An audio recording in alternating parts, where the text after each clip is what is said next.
Now, back in Australia in domestic politics, and you will have noticed in recent days that the Labor Party's been talking up another Medi-scare. A lot of stuff on social media, and they're pushing out in the media saying that Medicare is under threat. There have been some changes. They've been supported by some key interest groups, but let's unpack it all with Terry Barnes, who's a health expert, health policy expert, former advisor to Coalition Health Ministers and a columnist with the Spectator Australia. Good to talk to you again, Terry.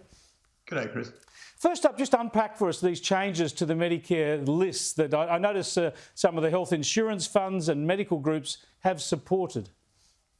Well, basically, there's been a systematic review of Medicare over the last 5 years or so, and basically that involves experts, not doctors, clinical experts, academics, and some consumer people too, going through the Medicare schedule item by item and working out whether it's actually giving us value for money, whether it's fit for purpose, whether it's obsolete, whether we're actually paying an appropriate rebate for it in terms of Medicare.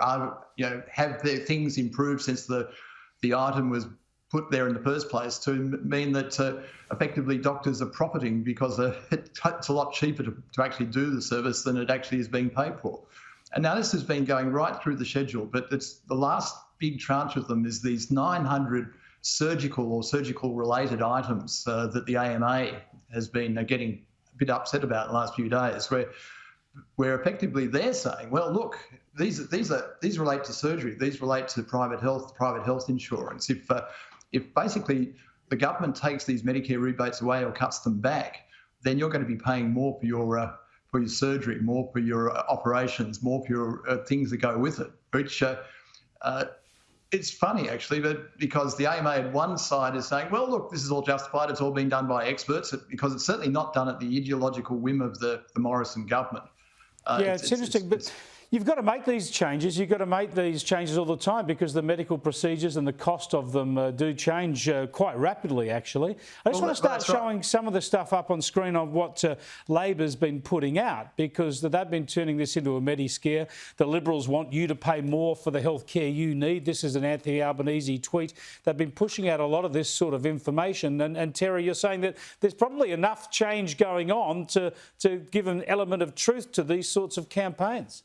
Well, that's right, because Medicare, for better or for worse, basically is respected and loved even by most Australians. They value it very highly. So any talk about changes to it, and especially big changes that people don't understand or haven't been explained well enough, are enough for a scare campaign to start. Now, you go back to 2016, there was a review of the Medicare back office, and it was a proposal that some of those functions be contracted out, and that was turned into a Medi-scare that almost tossed the coalition out of office. Well, that's what's happening here. Back in 2014, there was a GP co-payment as well. Lies were told about that. Well, that's right. They've looked at some radical changes, but as we've seen from some of the material just on screen, Labor are doing that. There are some changes here. As you say, a lot of medicos are approving of them, but it's just given Labor the chance to run this whole Medi-scare campaign, suggesting the whole kit and caboodle is up for grabs and there are cuts to Medicare. I think we'll show one here where Anthony Albanese even posts a picture of him out with his mum, saying that the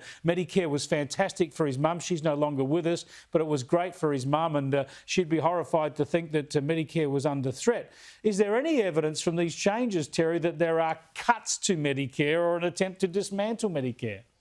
No, this is simply fine-tuning Medicare, Chris. It's making it more efficient, it's making it more functional, it's making it more fit for purpose. But the problem the government has got or made for itself is that it's announced these changes and has put a very short lead time into starting them, which is the 1st of July.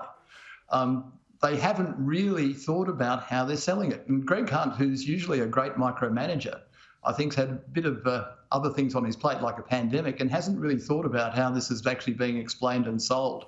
But my point goes back to what I said before about those other Medi-scares.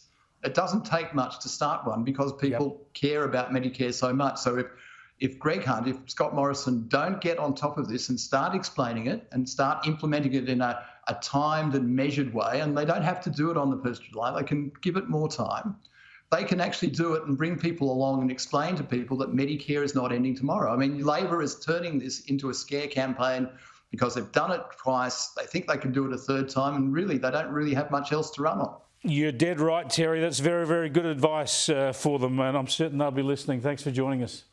Pleasure. Terry Barnes there. As he says, Labor will run with this. They'll run a Medicare scare campaign every day of the week. They've got an opportunity to do this because of this fine-tuning, so the government needs to get up there very powerfully to kill it off with its own information. Watch out for that in coming days and weeks.